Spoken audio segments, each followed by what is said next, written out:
Aynen sağ selamet gidip geleceğiz. Bak hele. Bayrağımız var. Aç. Ha, normal. İnşallah inşallah.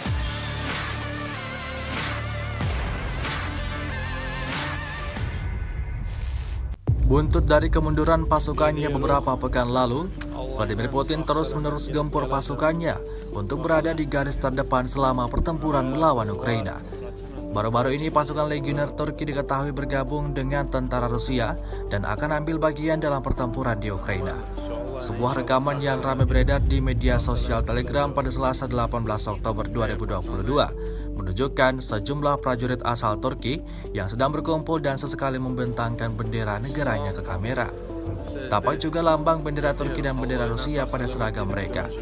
Tentara Turki yang mengabadikan momen tersebut berkata, "Kami bersama Rusia. Semoga Tuhan menjaga kita. Bendera kami bersama kami," ucap tentara Turki tersebut. Tidak hanya Ukraina yang punya bantuan anggota militer dari negara Inggris, Rusia juga memiliki tambahan anggota militer dari negara Turki dalam memperkuat pasukannya.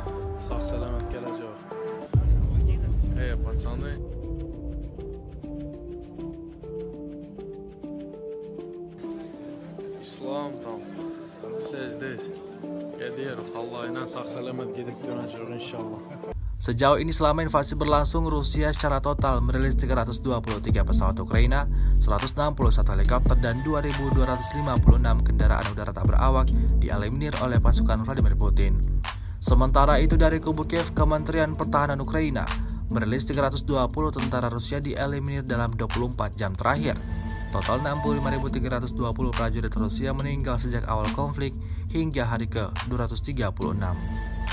Terima kasih sudah nonton. Jangan lupa like, subscribe, dan share ya.